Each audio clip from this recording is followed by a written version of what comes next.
I don't necessarily know everything, but I sure know the people that know everything about their industry. None better than Alex Epstein.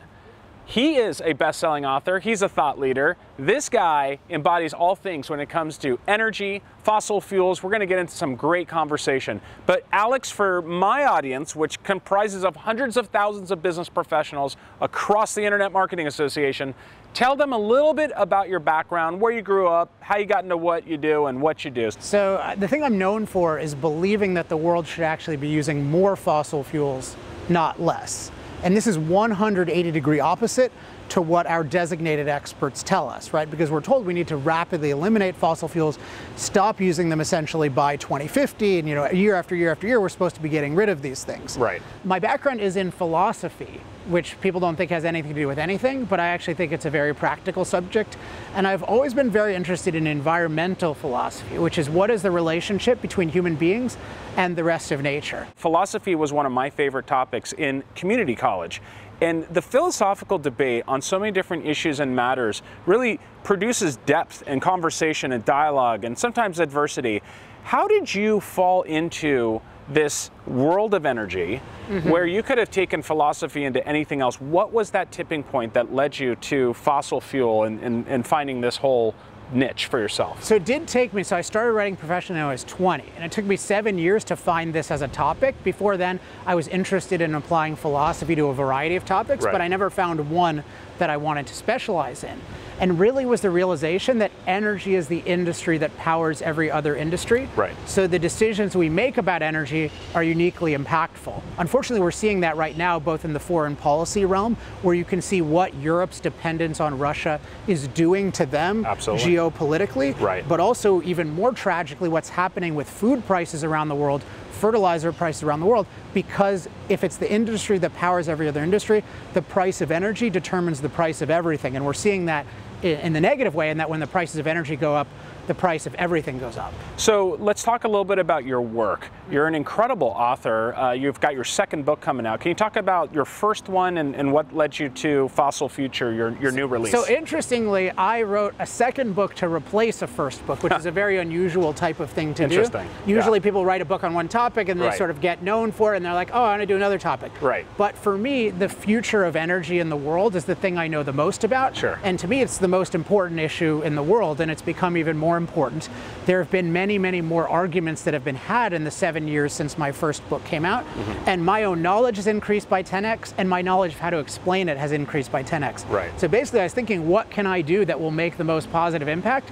And it was just start from scratch and totally redo the thing, replace a book that I did in 6 months when I knew 1/10 as much with a book that took 3 years. Wow. So as we are going to wind up this interview, and really this is just the kickoff of a much larger interview. Can you tell our audience a little bit about that interview? You've got a great relationship with Peter Thiel, one of the greatest venture capitalists of our generation. Can you just give a little preview as to what our audience is going to see little bits of?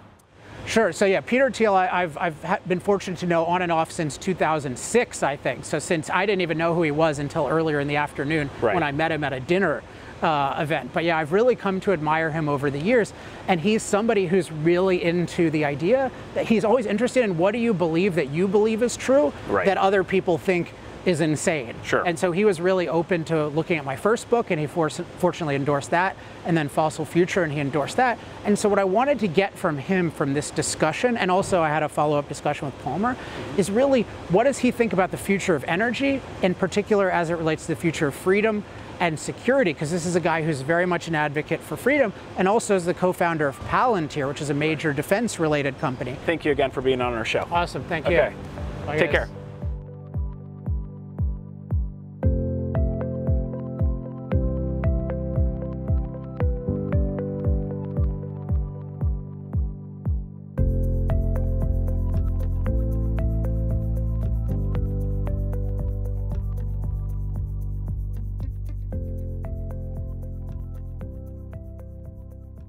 Hey everyone, welcome to the first book launch event for Fossil Future. Thank you very much for coming. My name is Alex Epstein. I wrote Fossil Future. So sort of the genesis of this event for me was, I asked myself a question that every time in my life I ask myself, my life ends up getting a lot better. So I wish I asked myself this question a lot more, which is, what if I could have exactly what I wanted right now? And in this case, I was thinking, like, what is the absolute best book launch event I could have? And I was walking with my lovely fiancée, Cassandra, fairly recently, and I was bemoaning the fact that I had this amazing launch event with Peter Thiel in 2014. And unfortunately, the recording got botched, and I was just treating this as a tragedy. And I thought, wait a second, I know Peter Thiel still, and he blurred my first book and he blurred my second book. Maybe he'd be willing to do it. And for me, Peter is an ideal person because he's just always a super original person.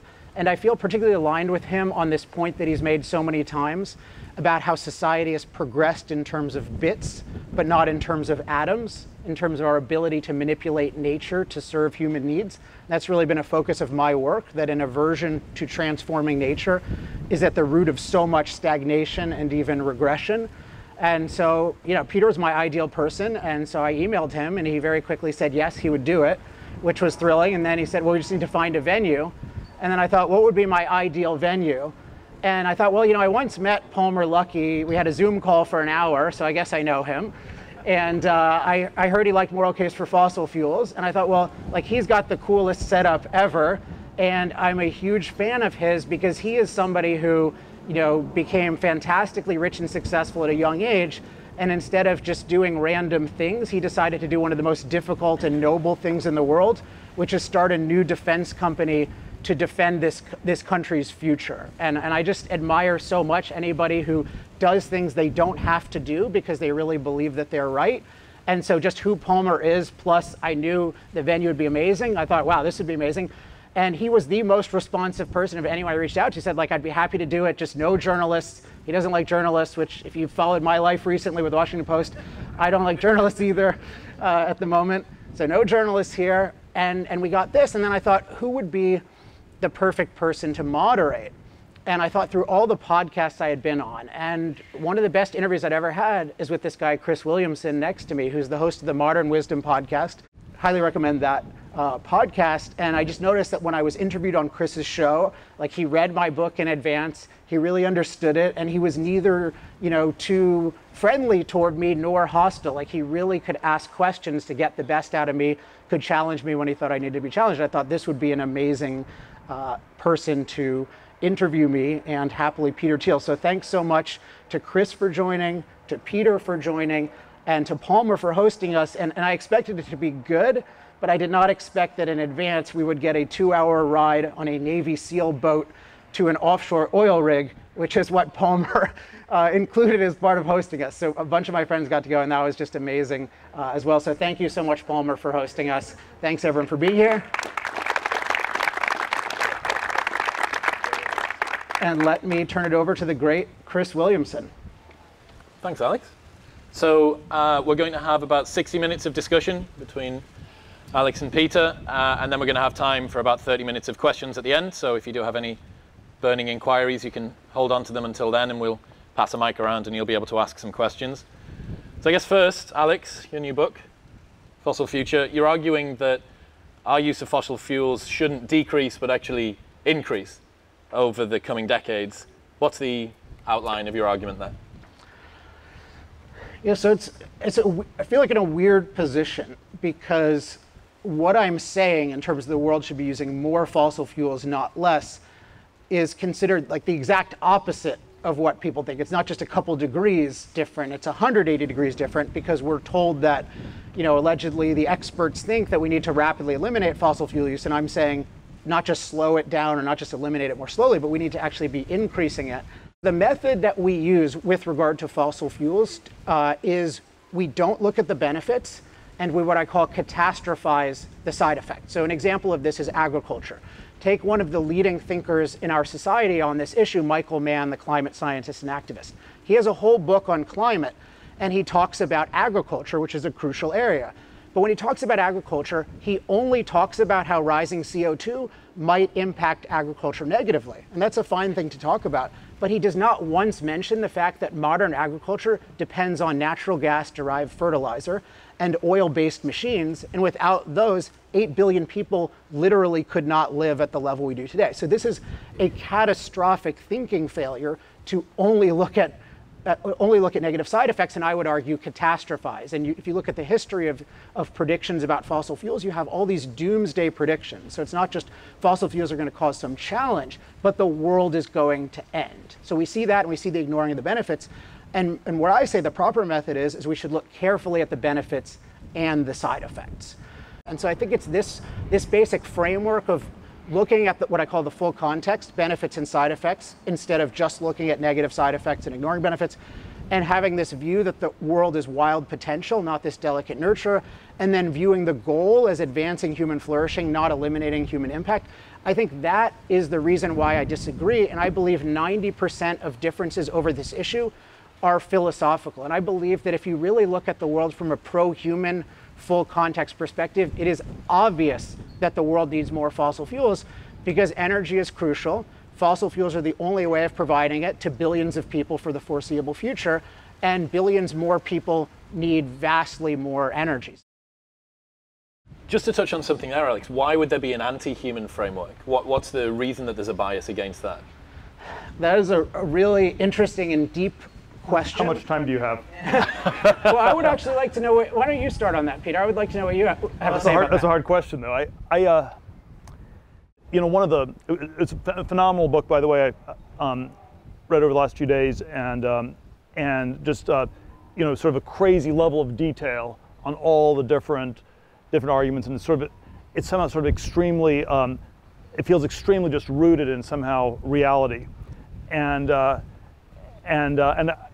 one of the question I kept thinking in the back of my mind that I don't have a perfect answer to is, you know, why this argument isn't obvious to people, why the discussion is so non-reality based, you know, why we can't even do a cost-benefit calculation. Why do we have a debate where you only talk about the costs and not about the benefits? Or, you know, and I can come up with, you know, accounts of history of how this has gotten deranged. You know, that, but it is somewhat of a mysterious question where we should be using more fossil fuels. We should be using a lot more energy generally. We should be having an economy that's growing, in which there's more prosperity and more human flourishing. And then you know, it's always hard to know exactly where we are in these things. And I always believe in the power of human agency. But at the same time, it feels like we're not exactly winning this debate in a crushing way.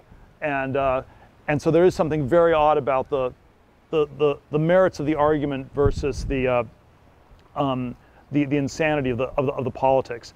You know, I'd say one of the other paradoxes is the way I would tell the history of energy is that it was towards ever more intensive modalities. So it was from wood to coal, which has more energy per unit, and then coal shifted to oil, which was much more intensive. And then the higher intensive things were in some ways actually less impactful on the environment. You don't need to cut down a whole forest to provide the electricity for a city or something like that. You need less impact. And, you know, in some sense, the energy of the 21st century was supposed to be nuclear power, which is, you know, even more intense, even less impact. And instead, you know, it's sort of regressed. Even oil to natural gas is more diffuse than oil, so it's a little bit of a regression. And then, of course, solar and wind are massively regressive. If we think of them in terms of environmental impact, they're to produce enough solar panel, maybe you have to panel over the whole half the country or something like that, or you have all these ugly windmills everywhere, which are much more impactful on the environment. And then, of course, you know, as you point out in your book, there are all these places where, you know, the environmentalists don't want to build solar panel or windmills because they're more impactful in a bad way than these other things. So all this stuff, it weirdly doesn't make sense, and that's why, you know, a lot of it comes back to this sort of anti-human philosophy or something like this. But yeah, it's just gone in very, very strange ways. But just one final thing. Sorry, Chris, I'm being a bad guest. But the thing is, so the way I think of it is that the purpose of energy is to impact our environment. So it's definitely true that the more dilute forms of energy, the production of a given unit of energy is more impactful. But the consequence of having more cost-effective energy has more overall impact because it changes the world. So you have this quote from, some of these environmental leaders saying, like, giving, a totally clean, cheap source of energy is like giving an idiot child a machine gun. So I think the core aversion to energy among the leaders is not that the process of producing it is dirty, but that the use of energy impacts the world. So that's my account of the hostility. And then with nuclear, which is such a tragedy, which we may get into more, it's that the way we impact nature, even though it has much less impact objectively in terms of anything negative, they think of it as unnatural. Like, it's wrong for us to split the atom. It's wrong for us to create waste at a long time. So I do think there is a certain consistency to it, but I do think that consistency is an anti-human consistency. Well, one of the things that you just mentioned there, this sort of push towards solar and wind, that's one of the direct contradictions. I think one of the most common ones that you get, where they say that there's no real need of fossil fuels because moving forward, solar and wind and batteries are going to be able to provide everything that we need. And one of the biggest proponents of that has been the ESG movement, and they've caused a number of companies to commit to either 100% renewable or claim that they're already. What's your thoughts on that, Peter, the ESG movement and how they've sort of linked in with renewables? Well, it's very strange. It's sort of like the rhetorical point I made the other day is that whenever you hear ESG, you should just think CCP, and it's certainly the social and governance thing are just direct ways to try to get more government control over corporations in one way or another, and then but even and then of course even the environmental way is just this this vehicle for political control over corporations, and I think that's the way you have to think of you have to think of a lot of it. It's I don't know. It's sort of like it's like a formula for identifying enemies and organizing the public against them.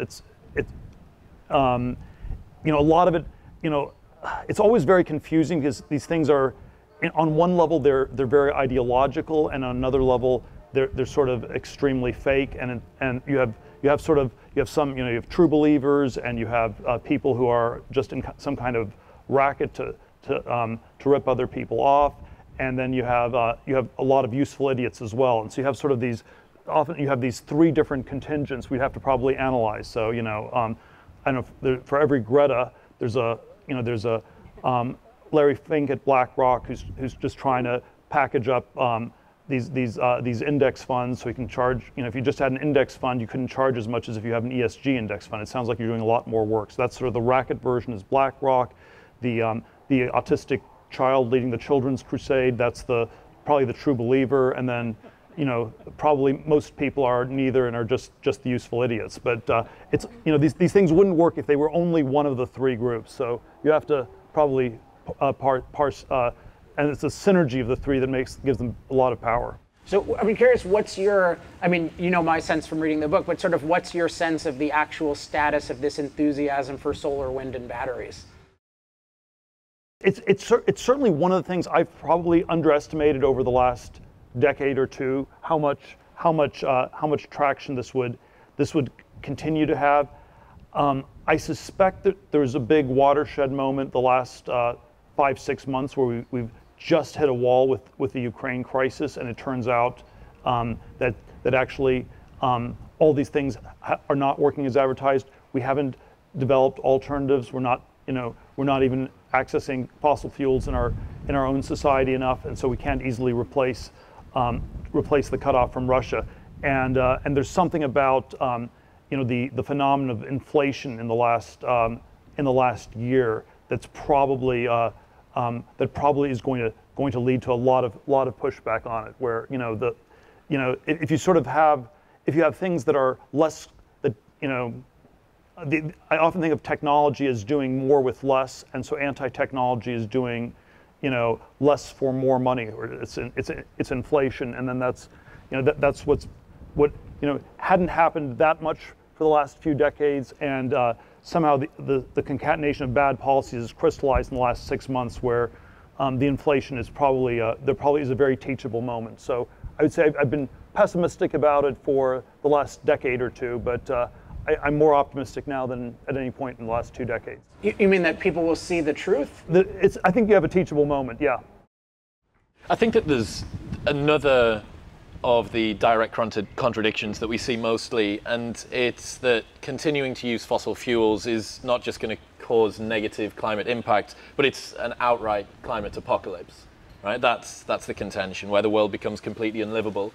So given that that's such a highly promoted talking point, what gives you so much faith that this isn't going to come to fruition, especially when the anti-fossil fuel movement doesn't share your confidence? Yeah, definitely is not faith. I don't think of it that way. But yeah, it isn't. So it comes down to this issue of framework. So I have I call the 2 frameworks, the one in which you believe that the Earth is a delicate nurture and that it's immoral to impact it. I call that the anti-impact framework. And then the framework I use, where you're focused on human flourishing and you recognize that the world is wild potential, I call that the human flourishing framework. And part of that is you look carefully at the benefits and side effects from a human flourishing perspective without this assumption that it's a delicate nurture that impacting is going to ruin. So when people portray today's world as a climate disaster, when it's actually a climate renaissance, that shows that they're either ignorant or they're looking at the world from this anti-human impact perspective. They're not looking at the world from how good is it for human flourishing. They're looking at it from the perspective of human impact is evil and we've impacted it a lot, and therefore it's bad. And so I think that the view of climate catastrophe is, if we just think about the basics in a pro-human way, it should be unbelievably unlikely that there's any kind of catastrophe, let alone apocalypse, possible.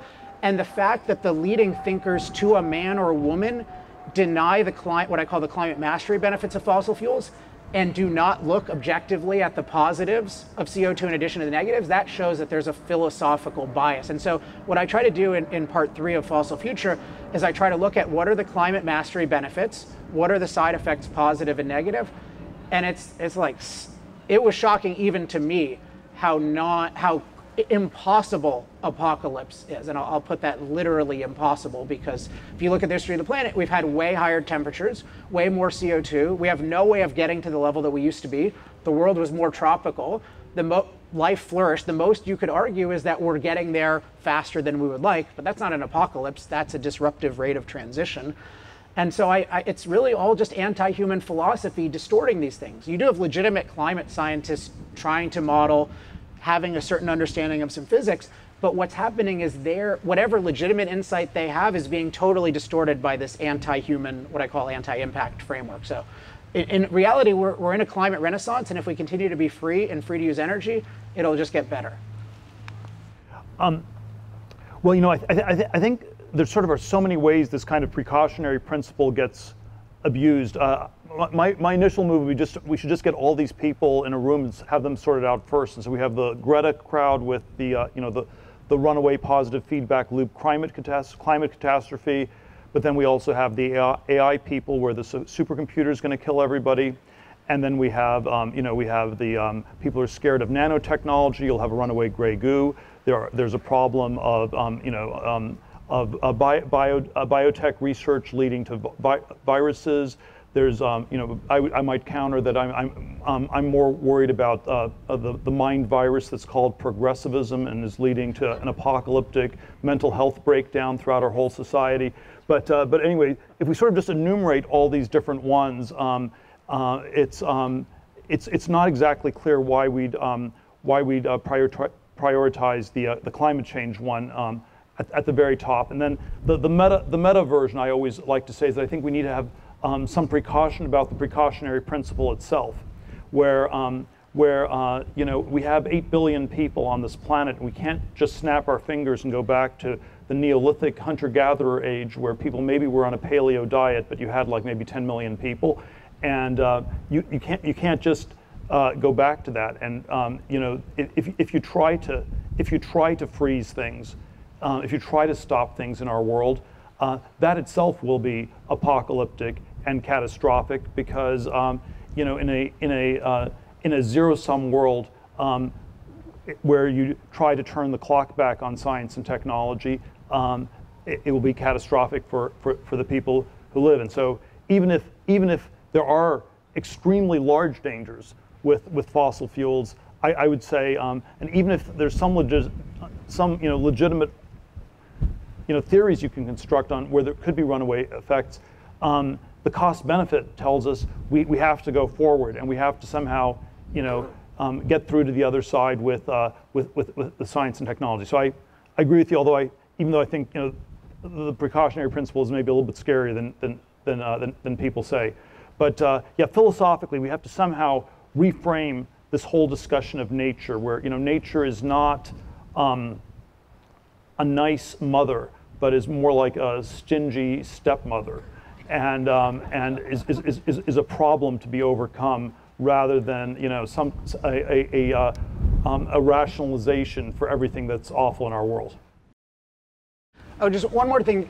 Peter, earlier you said the thing about teachable moment, and I just want to amplify that. I think we're in such a teachable moment right now. So I'm born in 1980, and so I have never lived through an energy crisis or an inflation crisis. I mean, I was very little when there was still an inflation crisis. Now, I know the history, but it's not concrete to most people that it's really possible to have an energy crisis or an inflation crisis until recently. And I definitely didn't wish for either of these, but it is really giving us the raw material for a lesson. Now, there's no guarantee, because I'd say the wrong side will always misinterpret everything, especially when there are their failures involved, but it's easier for people to be concerned about the issue, and it's easier to tell the truth. So I think we are at this amazing moment, and so I'm happy that my book got delayed a bunch, so it's getting released just at this moment, when people are open to the idea that maybe it should be a fossil future, and maybe it will, whether you want it to be or not. A year ago, when I told people my title, they thought, oh, that's crazy. We're in energy transition. You don't hear that too much right now. You hear Joe Biden, of all people, who ran on, I guarantee you we will end fossil fuel, scrambling for fossil fuels and trying to pretend to us that he has done nothing to oppose fossil fuels whatsoever. So I think that shows that we're in a moment where people are more open than ever to fossil fuels, and more suspicious of the people who've told us that fossil fuels are all bad and we don't really need them because solar and wind and batteries are already basically replacing them. So that's energy policy. Looking even more broadly, Peter, what do you think are the biggest threats to national security over the coming decades? I don't know. There probably are a lot of different things one can say, but the one that maybe connects to this climate change debate. I often say that I believe our biggest political problem is the problem of political correctness. It's the problem of groupthink, of sort of all these incredible pressures to create consensus, and then this is also certainly one of the undercurrents of this particular debate, that there's been no dissent allowed. I've often said I'd be much more open to believing in the problematic nature of climate change if I believed there was a vigorous debate in which people could actually have this debate, in which people could get tenure in universities who had different views on this, and even if we have a runaway climate change problem and it's apocalyptic, I think the debate is so distorted by ideology we won't possibly get to the right answers. I mean, maybe methane is a more dangerous greenhouse gas than carbon dioxide, and we should be worried about eating steaks rather than driving cars. But the universities and the whole sort of knowledge production system is so deranged that it couldn't even resolve that micro debate, where we can agree it's apocalyptic, but we have to figure out whether it's methane or carbon dioxide. Can't even have that debate, and that's sort of the general it's the sort of this groupthink, consensus, political correctness problem, broadly understood, that I think is our greatest challenge. I want to say one other very positive thing about Alex's book, and there are sort of a number of people who I would describe as sort of moderate climate change skeptics, and there's something about Alex's approach that's a little bit sharper, in the sense of both senses of the word sharp, as both as not nice and like more high IQ, and like just you're not giving the other side, you're just punching punching on the argument, and that's what we need to have a real debate and real discussion. You know, you have to be at like plus 100 the way you described it in your book. You have to just you know, sharply articulate very divergent views so we can have any chance of getting to the right answers. I was giving this talk to the Atlas Society a few months ago, and you always sort of realize these things you can say afterwards that are good. And it was sort of half the people were libertarian and half the people were Ayn Rand followers. And I was thinking of the provocative thing to say was there was this, all these different things you quote from Ayn Rand, but one was, I'm not a libertarian. There were sort of all these ways she denounced libertarians, and then you can say, well, that's kind of silly because there's not that much of a difference, or where are these differences? But I think the difference, and the reason yours is sort of a Randian book and not a conservative book or a libertarian book, but a Randian book, is Ayn Rand didn't trust that all these things would get too easily veer in the direction of social consensus, status, easy approval from other people. She didn't like, the happy, clappy church that was conservatism. She didn't trust the hippy-dippy commune that was libertarianism. And your book, Alex, is she would have approved of your book because it's not not some hippy-dippy left libertarian synthesis, and it's not just sort of a happy, clappy conservative thing. You're just thinking for yourself. I'm going to tell a quick Peter Thiel story, which is, so how I met Peter Thiel. I don't know if he remembers this, but in 2006, I was working at the Ayn Rand Institute, and I had no interest in energy, no knowledge about energy at all. So I got interested in 2007. And a guy in San Francisco said, hey, I like your writings on business, want to get together with a bunch of people in San Francisco who like Ayn Rand. And I said, sure. And so there's a guest list, and there were like 6 people I didn't know, who I had no idea who they were, including someone named Peter Thiel. And I had no idea. And I was driving with my friend to the event. I was like, wait, this guy founded PayPal, and like, this is pretty cool that he did this. But I remember I asked him at the end, what makes you, and I didn't know that he was the first outside investor in Facebook at the time, but I knew he had been successful. I was like, what makes you so good at investing? And he said something to the effect of, and we had been talking about Ayn Rand, like has an ability to recognize these individuals of great ability, like the kind that Ayn Rand talks about. And I think he's certainly proven to be able to do that, but I've always thought of that ever since. Every time I see a big Peter Thiel success, I'm like, oh yeah, you really are good at doing that. So moving forward, Chris. moving forward away from the more apocalyptic viewpoint, what do you think are the best prospects for positive change in the coming decades, and what can people do to make a positive difference as well? So let me just say one thing about the apocalyptic thing, why I'm not at all afraid of that kind of thing is, so apocalyptic is a value judgment. So, and what needs to go into an apocalypse or a catastrophe is not just a change in nature, but like an adverse change in nature that its own would be adverse, but our total inability to master that change. And everything I see in the realm of climate is, what can happen? It can get warmer, but it can't get that much warmer given the history of the planet. There are limits to how much warmer it can get by the physics of CO2, by what we know about the history of the planet. And the really other thing is sea levels can rise, and that's related to warmth. And that's, the oceans can change chemistry somewhat, but they've had prolific life with all sorts of different chemistry. So I really do think it comes down to, are we experiencing a disruptive rate of change from a less tropical Earth to a more tropical Earth? So that's just how I think of it and why I don't think of it apocalyptically.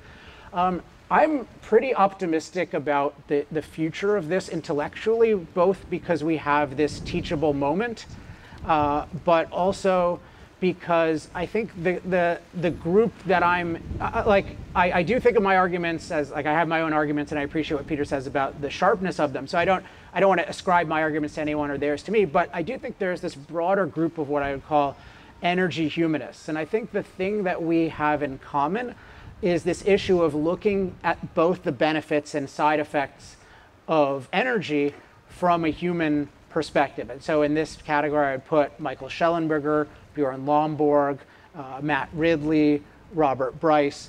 and Steve Koonin.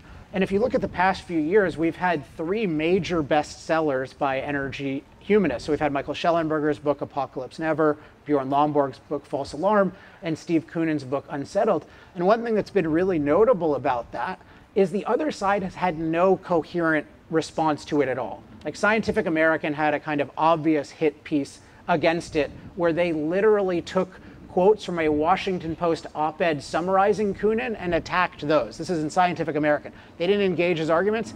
They attacked a Washington Post op-ed summary, and then they didn't give him a chance to respond. So we're getting these superficial attacks, and then anyone who follows my work might know, like recently what I've been getting is some organizations, including the Washington Post, trying to do hit pieces on me with these bizarre claims that what the individualist things I wrote in college were somehow racist, which is both bizarre that they're looking there to argue with my views now and that they can interpret individualism as racism, but it's just a total failure to engage with the core arguments, and in particular the human flourishing framework of, hey, do we want to advance human flourishing? Do we recognize that the earth is not delicate nurture is wild potential? And do we look carefully at the full context, benefits and side effects? And there's really no answer for that. And it's really a remarkable situation where this monopoly is so weak and more people are exposing them as weak. So you're seeing like Koonin and Schellenberger have been on the Joe Rogan experience. So we're getting more and more exposure, and there's nothing really stopping it. And the current events are proving us right. So that's why I'm very optimistic that there can be a big change. And one reason I'm grateful to all of you for being interested in this book. It's coming out in a little over a month on May 24th.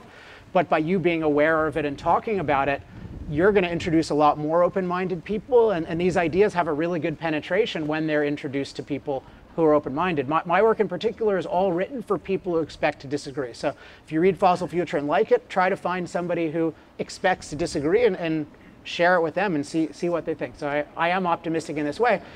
That said, the policy, including the ESG, is like terrifyingly bad and has a lot of resource behind it. So there's this optimistic growth of the good view, but the existing Leviathan is pretty big and pretty scary.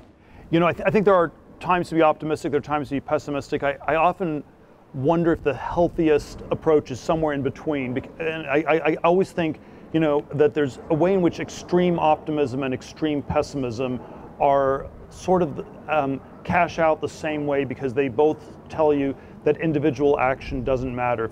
If you're extremely optimistic, you know, all the problems will take care of themselves, nothing you need to do. If you're extremely pessimistic, we're all going to hell in a handbasket, nothing you can do. But they sort of both double up as sort of ideologies for rationalizing laziness and inaction. And I often, even though I think there are times to be very optimistic or very pessimistic, I often think the healthy thing is to say we can't be sure, and maybe it's somewhere in between, because we should always you know, believe in the indomitability of the human spirit and ability for you know, individual human action. You know, I think one other place though where I hope we can have a teachable moment, or a, you know, rethink some things from first principles is, you know, this question of science and what is science, and you know, it's definitely not like on that sort of silly billboard people have on their doors where, you know, in this household we believe in science. Science with a capital S is not science, and you know, I've often said that there's often this almost a tell where when people use the word science, you know, you don't call things chemical science or physical science, because you know, it's physics and chemistry, and we use science for things like, you know, political science or climate science, when we have to, you know, we have to exaggerate the amount of science because there isn't that much going on. It's like a tell, like in poker, that you're bluffing, or something like that. You know, I studied philosophy of science as an undergraduate, and I think one of the ways I've come to think of what science at its best is supposed to do is fight a two-front war against excessive dogmatism and excessive skepticism. If you have too much dogmatism, it's just like, you know, in the 17th century origins, the sort of moribund Aristotelianism of the Catholic Church, and you want to question excessive dogmatism. That's sort of one of the things science has to do. But you're also supposed to question excess skepticism. So if I don't believe you're on stage and we're not real and nothing exists, that's probably not the sort of world in which you're going to be able to do science. And so somehow, and it's somehow not always that easy to get that balance right. And again, this is sort of a qualitative judgment. I'll just sort of leave it in a somewhat conclusory way. But in 2022, science is very deranged because it is all anti-skepticism, and it is not anti-dogmatism at all. If you ask scientists, not just on climate change, but on any topic, what are the heterodox scientific beliefs you're allowed to have where you are different from the scientific consensus? You're not allowed to have any in anything. Science is just anti-skepticism. It's about debunking skeptics. It is not about independent thought debunking excessive dogmatism, even though probably the anti-dogmatic part was the more important part of the two front war historically. It still gets portrayed as anti-dogmatic in children's books. Scientist is an independent thinker who comes up with new ideas about the universe, but in its actual reality, it's 100% anti-skepticism, and as a result, it's far crazier than anything the medieval Catholic Church ever produced. I mean, at least the medieval Church was sort of consistent and sort of stayed the same over a few centuries, and we've had these hairpin loop turns where it's like straight out of George Orwell's 1984, and a year ago the vaccines aren't necessary, you don't need to take them, now you have to take them.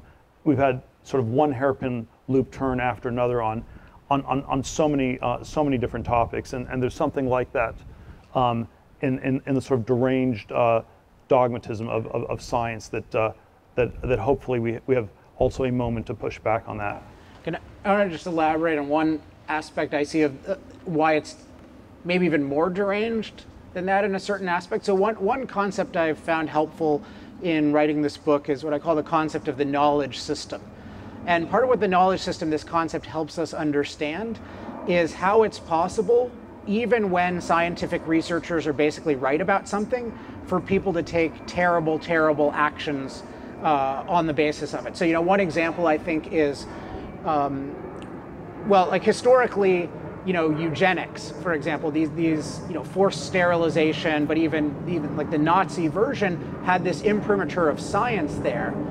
But what happens, is it really that the research scientists knew, like they were all confident that it was good to, euthanize people, to sterilize them, etc.?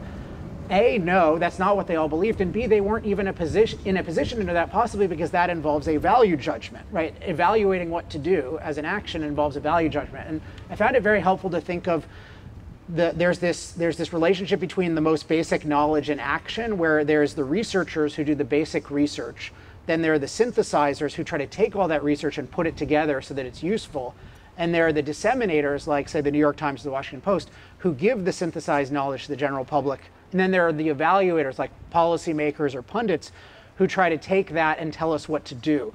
And particularly the last stage I want to focus on is really deranged. So you take something like COVID, where whatever was right about the science of it, in the realm of evaluation, it was taken as dogma that we should optimize for eliminating this virus at all costs, which is completely indefensible as a method of evaluation. But because it was coupled with people with expertise, real or alleged, in the field, it was treated as, oh yeah, of course we're supposed to do this. And I think one sign that science has this religious character today is that it dictates evaluations as scientific. And that should never happen in any era. The scientists should be saying, hey, here's what's true about the reality, about cause and effect in my domain. Then you need to integrate other domains and use your own methods of evaluation, including your values, to make a decision. But as soon as somebody says science says do X, you know you're dealing with a fraud, and you know you're dealing with somebody who wants to impose a kind of religious dogma. Yeah, I don't know, there's so many different things to say. I'm not a big fan of Immanuel Kant, but I always think that his thing, ought implies can. It's better to take the contrapositive of that, which is cannot implies that there's no ought. And so, for example, if we cannot have a world of human flourishing in which we radically cut fossil fuel use, then there's no moral imperative to do that. And I think if we had a healthier understanding of costs and benefits and of some facts like that, the kinds of values it would push us to would be probably less extreme value judgments. And we're making, that's probably the way I would. That's the way I would couple it. Yeah, we're just, we're in a world where there's way too much morality, and it's normally a way to get people to do very bad things.